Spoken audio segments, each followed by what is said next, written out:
commencement était la roue, la plus importante invention de l'histoire de l'humanité. Dès sa découverte, l'homme s'est préoccupé de trouver des sources d'énergie qui puissent l'actionner, sa propre force musculaire, celle des animaux,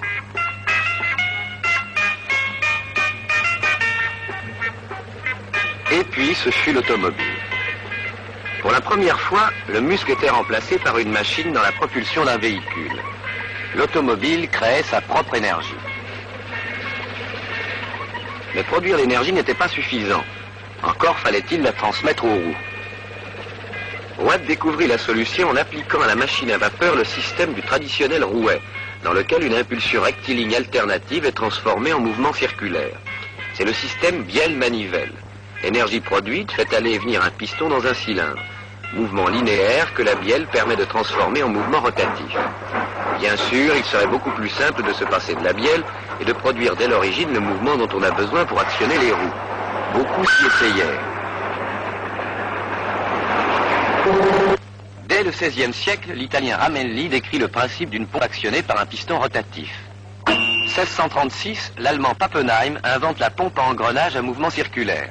1799, l'Anglais Murdoch réalise une machine à vapeur à piston tournant. 1846, Galloway construit la première machine à piston rotatif à épicycloïde intérieur. 1859, Jones crée une pompe à 2 pistons rotatifs. 1901, brevet de Coulet pour une machine à piston tournant excentré. 1923, machine thermique de Wallinder et Skog à piston rotatif avec engrainement et hypocycloïde intérieur enveloppant. 1938, Sanso de Lavaux, machine à piston rotatif en étoile avec engrainement à denture intérieure. 1943, compresseur d'air à piston giratoire de Maillard. Enfin, Wankel vint. Il a 20 ans en 1922 quand il démonte pour la première fois le moteur à 2 temps d'un vélomoteur. Dès lors, il se passionne pour la mécanique et sans aucun diplôme s'attaque à l'insoluble problème du moteur à géométrie non linéaire. Dans un petit garage de Mannheim, il imagine 100 figures de moteurs circulaires et comment assurer l'étanchéité des pièces en mouvement. Pendant 30 ans, il cherche. Le 13 avril 1954, il a trouvé. Le moteur Wankel à piston rotatif est né. Il en réalise plusieurs prototypes et en août 1955, signe un accord de fabrication avec NSU. 1956, une moto avec compresseur à piston rotatif bat plusieurs records aux États-Unis. 1963, le speeder NSU à moteur Wankel est présenté au Salon de Francfort. D'autres réalisations suivent. Moteur marin, scooter des neiges, moteur d'avion, modèle réduit. Félix Wankel a réussi.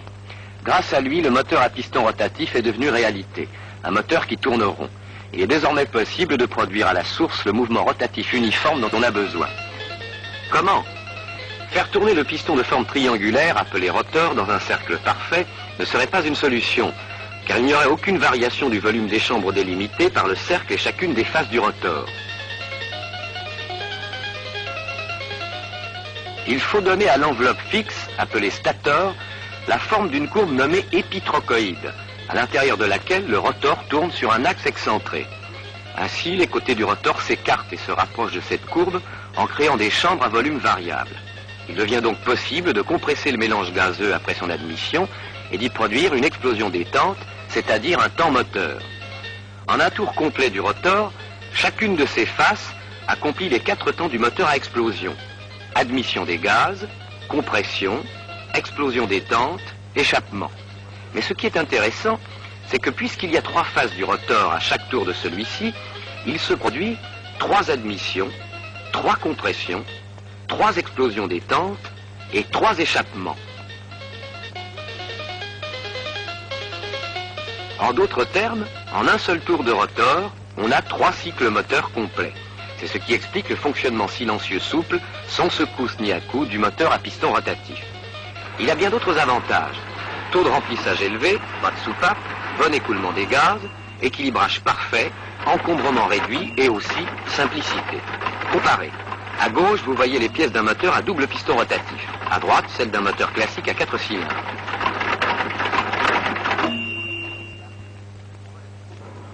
En 1964, Citroën fonde avec NSU la société Comobile. Elle a pour but l'étude d'une voiture à moteur à piston rotatif. En 1970, Citroën propose aux amateurs de technique de pointe des prototypes équipés du moteur à piston rotatif. C'est l'opération M35. 300 clients acceptent de devenir ainsi les essayeurs du bureau d'études Citroën. On permet d'avancer les recherches. Des milliers d'heures de bancs d'essai, 20 millions de kilomètres parcourus. Le jour vient où l'on peut songer à la fabrication. En 1967, Citroën avait signé un nouvel accord avec NSU en fondant Comotor, société pour la construction et la diffusion de moteurs à piston rotatif.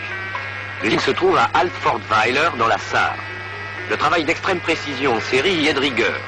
Des ouvriers, des techniciens qualifiés, y fabriquent sur des machines hautement perfectionnées des moteurs à piston rotatif birotor. Pour ce moteur nouveau, il a fallu créer des techniques d'usinage nouvelles. Comotor fait elle-même les pièces essentielles. L'arbre moteur, par exemple, il est soigneusement vérifié et contrôlé, percé. Il subit un traitement thermique destiné à le durcir et à le protéger.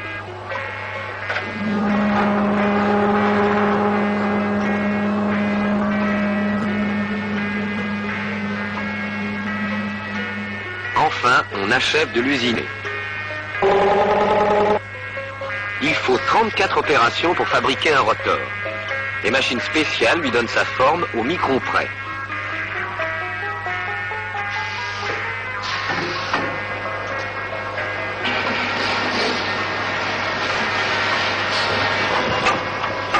D'autres machines, automatiques, creusent sur 3 rotors à la fois, les gorges des segments de flanc.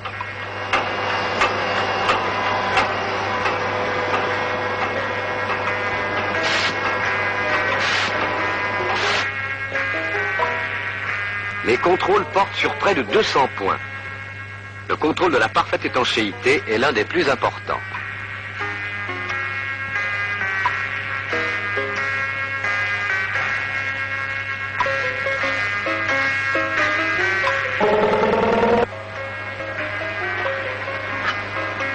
Parallèlement, le stator ou trochoïde est usiné, percé, rectifié à partir de la pièce d'aluminium coulée à basse pression dans les fonderies Citroën.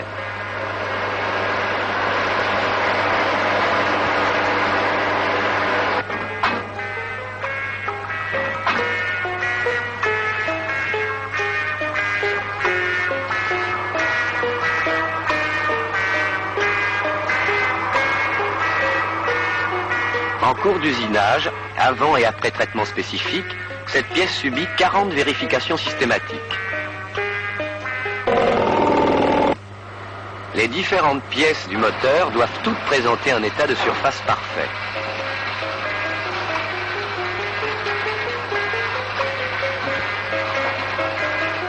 Les métaux sont traités pour résister à l'usure et aux plus hautes températures. Chaque partie en contact avec une pièce en mouvement est traitée différent selon sa place. Les moteurs sont montés à des postes de travail individuels, c'est-à-dire que chaque monteur a la responsabilité d'un birotor complet.